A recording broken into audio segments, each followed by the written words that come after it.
दोस्तों नमस्ते।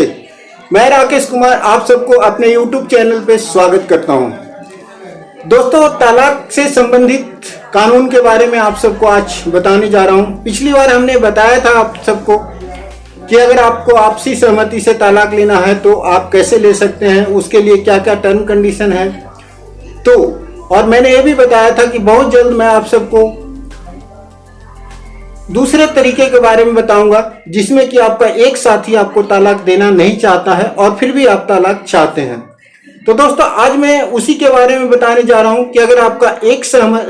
साथी सहमत नहीं है, आपको तलाक देना नहीं चाहता है, तो आप तलाक कैसे ले सकते हैं और उसके लिए क्या क्या टर्म कंडीशन है और वो तलाक में आपके साथ कौन कौन से सिचुएशंस आने वाले हैं। दोस्तों सबसे पहले तो तलाक एक बहुत ही दर्दनाक घटना है। खास करके भारत में किसी भी जोड़े के लिए तलाक एक बहुत ही दर्दनाक घटना के रूप में देखा जाता है। और अगर बिना सहमति से, आपसी सहमति के बिना तलाक होता है तो उस स्थिति में दोनों जोड़ों को काफ़ी दिक्कतों का सामना करना पड़ता है, क्योंकि झगड़े लंबे चलते हैं और उस स्थिति में आप सबको कोर्ट्स के ज़्यादा चक्कर लगाने पड़ते हैं, आपके पैसे भी ज़्यादा खर्च होते हैं। परंतु फिर भी अगर आपका एक साथी नहीं चाहता है कि डिवोर्स दें और आप डिवोर्स लेना चाहते हैं तो आपको ये रास्ता अपनाना ही पड़ेगा। तो दोस्तों आज मैं आप सबको बताता हूं कि तलाक के इस नियम के बारे में कि अगर आपका एक साथी आपको तलाक देना नहीं चाहता है तो आप कैसे तलाक ले सकते हैं। दोस्तों बिना सहमति से तलाक लेने के लिए हमारे कॉन्स्टिट्यूशन में, हमारे लॉज में कुछ प्रोविजंस बनाए गए हैं, कुछ टर्म कंडीशन बनाए गए हैं जिसको आपको फॉलो करना बेहद जरूरी है, जिसे जानना आपको जरूरी है कि आप किस किस आधार पे तलाक ले सकते हैं। तो दोस्तों हम आज आपको बताते हैं कि तलाक कौन कौन से पर्याप्त आधार हैं जिनको फॉलो करना जरूरी है। दोस्तों पहला आधार है क्रूरता, यानी कि पति या पत्नी किसी के भी मन में ऐसा विचार आता है या उसे शक है, उसे आशंका है कि उसका दूसरा साथी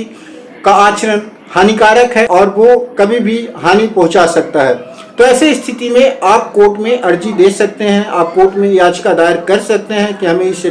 डिवोर्स चाहिए और ये आपके पास डिवोर्स लेने के लिए पर्याप्त कारण है।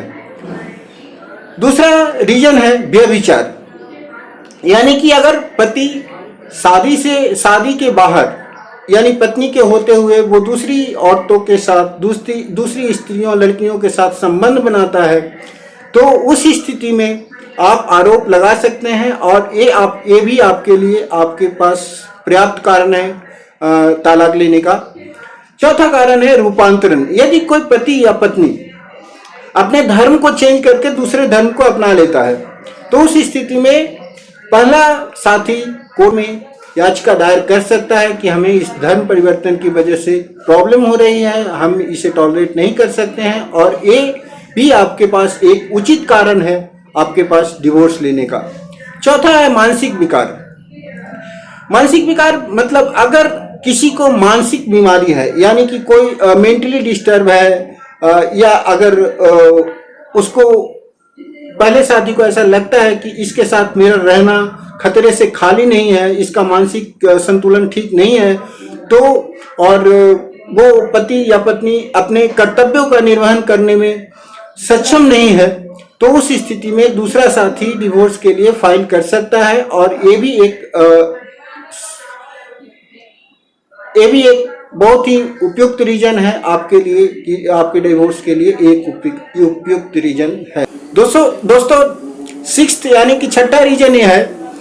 कि अगर आपके पति या पत्नी में किसी एक को कोई भी ऐसी संक्रमण वाली बीमारी है जैसे कि AIDS, HIV, corona, syphilis, gonorrhoea या कोई कुष्ठ रोग जो एक लाइलाज बीमारी है, तो इस ग्राउंड पे भी आप दूसरे साथी से डिवोर्स ले सकते हैं और कोर्ट आपको इसके ऊपर डिग्री पास कर देगा। सेवंथ रीजन है, सातवां रीजन है, पति या पत्नी में से कोई भी अगर वैवाहिक जीवन को त्याग दिया है और वो संन्यास धारण कर लिया है और उसकी वजह से आप अकेले रह रहे हैं तो आपके पास ये एक पर्याप्त रीजन है, पर्याप्त कारण है कि आप इस ग्राउंड पे भी आप डिवोर्स फाइल कर सकते हैं और इस ग्राउंड पे भी आपका डिवोर्स हो जाएगा। अब आते हैं लास्ट, एक और भी रीजन है जो है कि मौत का अनुमान। यानी कि अगर आपको कहीं से भी पता चलता है कि मेरे दूसरे साथी की मौत हो गई है और वो 7 सालों तक आपसे मिला नहीं है, तो वो आपके पास भी एक ग्राउंड है जो कि जिसके वजह से आप डिवोर्स ले सकते हैं, आपका डिवोर्स हो सकता है। तो दोस्तों इन 8 बातों में से, 8 रीजन में से कोई भी एक रीजन है तो वो आपको डिवोर्स लेने के लिए आपके पास पर्याप्त है और आप उस ग्राउंड पे डिवोर्स ले सकते हैं। कोर्ट आपको इनमें से किसी भी ग्राउंड की वजह से आपको डिवोर्स की डिग्री पास कर देगा और आपके रिश्ते के खात्मे पे आपकी कानूनी मुहर लग जाएगी कोर्ट की। तो दोस्तों आज मैं आप सबको इतना ही बताने वाला था कि अगर आपका पहला साथी, एक साथी आपको तलाक नहीं देना चाहता है तो आप कैसे तलाक लेंगे। अभी तलाक के बाद एक मेंटेनेंस की प्रक्रिया आती है, तो नेक्स्ट वीडियो में आप सबको बताऊंगा कि मेंटेनेंस लेने के लिए क्या क्या तरीके हैं, उसके लिए टर्म कंडीशन क्या क्या हैं और कौन कौन मेंटेनेंस का हकदार होता है कि अगर आपको एक साथी नहीं चाहते हुए डिवोर्स आपको लेना पड़ता है तो उस स्थिति में आप क्या करेंगे और कैसे आप मेंटेनेंस ले सकते हैं, आपको कैसे उससे ज़्यादा फायदा हो सकता है। तो दोस्तों आज के लिए बस इतना ही। आप सबसे मैं निवेदन करता हूं कि कृपया वीडियो अच्छी लग रही है तो कृपया लाइक करें, कमेंट करें, मेरा मनोबल बढ़ाएं और शेयर करें, सब्सक्राइब करें। तो दोस्तों आज के लिए बस इतना ही। आप सबको मेरा वीडियो देखने के लिए बहुत बहुत धन्यवाद। आप सबको मेरा नमस्कार।